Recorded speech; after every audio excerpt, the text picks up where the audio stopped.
അല്ല, കൊല്ലംകാരെ കുറിച്ച് എനിക്ക് പേഴ്സണലി എനിക്ക് ഇതുവരെ ഒരു മോശം അഭിപ്രായം ഉണ്ടായിട്ടില്ല. എനിക്കൊരു മോശം അനുഭവം ഉണ്ടായിട്ടില്ല പേഴ്സണലി. ഈ പറയുന്ന ഞാൻ ജയ ജയ എന്ന് പറയുന്ന സിനിമ അവിടെ തന്നെയാണ് ഷൂട്ട് ചെയ്തിട്ടുള്ളത്. എന്നെ സംബന്ധിച്ചിടത്തോളം എൻ്റെ ഏറ്റവും നല്ല 2 സിനിമകൾ ഉണ്ടായിട്ടുള്ളത് കൊല്ലത്തു നിന്നാണ്. അപ്പോൾ അതുകൊണ്ട് എനിക്ക് കൊല്ലം എന്നെ സംബന്ധിച്ചിടത്തോളം എൻ്റെ ഫേവറേറ്റ് സ്ഥലങ്ങളിൽ ഒന്നാണെന്നാണ് എനിക്ക് എൻ്റെ ബാക്കിയ സ്ഥലങ്ങളിൽ ഒന്നാണ് കൊല്ലം എന്ന് പറയുന്നത്. ഞാൻ കോളേജിൽ പഠിക്കുമ്പോഴൊക്കെ കൊല്ലത്തു നിന്നുള്ള സുഹൃത്തുക്കൾ ഒരുപാട് പേര്, ഞാൻ തിരുവനന്തപുരത്താണ് പഠിച്ചത്, അപ്പോൾ അവിടെ ഒരുപാട് കൊല്ലത്തു നിന്നുള്ള സുഹൃത്തുക്കൾ ഉണ്ടായിട്ടുണ്ട്. ആരുടെ ഭാഗത്തുനിന്ന് എനിക്ക് അങ്ങനത്തെ ഒരു തരത്തിലുള്ള എക്സ്പീരിയൻസ് ഉണ്ടായിട്ടില്ല. അതിങ്ങനെ ഒരു ജനറലൈസ്ഡ് ആയി വന്നു വേണമെങ്കിൽ തുടങ്ങിയപ്പോൾ അതങ്ങനെ ആവും തോന്നുന്നു. എനിക്കൊന്ന് വളരെ സ്ട്രേറ്റ് ഫോർവേഡ് ആയിട്ടുള്ള ആൾക്കാരാണെന്ന് തോന്നുന്നു. അതന്നെയാണ് നമ്മൾ മുമ്പ് സംസാരിച്ചിട്ടുള്ള ഒരു കാര്യമാണ്.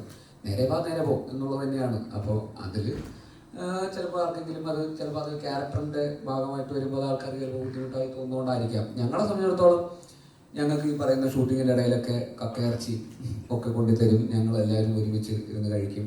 ഭയങ്കര സ്നേഹത്തോടെയാണ് അവിടെ ഉള്ളവരൊക്കെ ഞങ്ങളെ ട്രീറ്റ് ചെയ്തിരുന്നത്. ഈ പറയുന്ന മൺട്രോത്തുരുത്തിലായിരുന്നു കുറേ ദിവസം ഷൂട്ട് ചെയ്തത്. ഞങ്ങൾ ഒരുപാട് ദിവസം മൺട്രോത്തുരുത്ത് ഈ പറയുന്ന പോലെ, നേരത്തെ പറഞ്ഞ പോലെ, അങ്ങനത്തെ ഒരു പാരിസ്ഥിതിക പ്രശ്നം നേരിടുന്ന ഒരു സ്ഥലം കൂടെയാണെന്നുള്ളത് അവിടുന്ന് ആൾക്കാരൊക്കെ ഞങ്ങൾ അറിയാനും കഴിഞ്ഞു. അത് താഴ്ന്നു പോയിക്കൊണ്ടിരിക്കുകയാണ്, വെള്ളത്തിലേക്ക് പോയിക്കൊണ്ടിരിക്കുകയാണെന്നൊക്കെയുള്ള.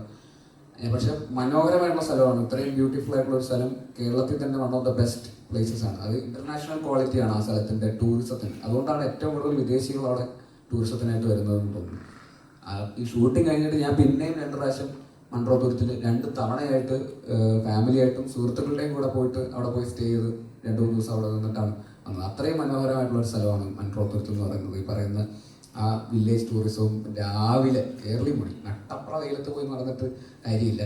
നല്ല ഏർലി മോർണിംഗ് അല്ലെങ്കിൽ നല്ല സൺസെറ്റ് സമയത്ത് ആ മൺട്രോത്തുരുത്തിൻ്റെ ഐലൻഡിൽ ആ വെള്ളത്തിലൂടെ ഗ്രാമത്തിൻ്റെ ഇടയിലൂടെ ഒരു വഞ്ചി തുറഞ്ഞ് പോകുന്ന എക്സ്പീരിയൻസ് എന്ന് പറയുന്നത് ലോകത്തെ എവിടെയും ഏത് ടൂറിസ്റ്റ് ഡെസ്റ്റിനേഷനിൽ, പ്രീമിയം ടൂറിസം ഡെസ്റ്റിനേഷനിലും കിട്ടാവുന്ന അത്രയും മനോഹരമായിട്ടുള്ള എക്സ്പീരിയൻസ് ആണ് ആക്ച്വലി മൺട്രോത്തുരുത്തിലെ എക്സ്പീരിയൻസ് എന്ന് പറയുന്നത്.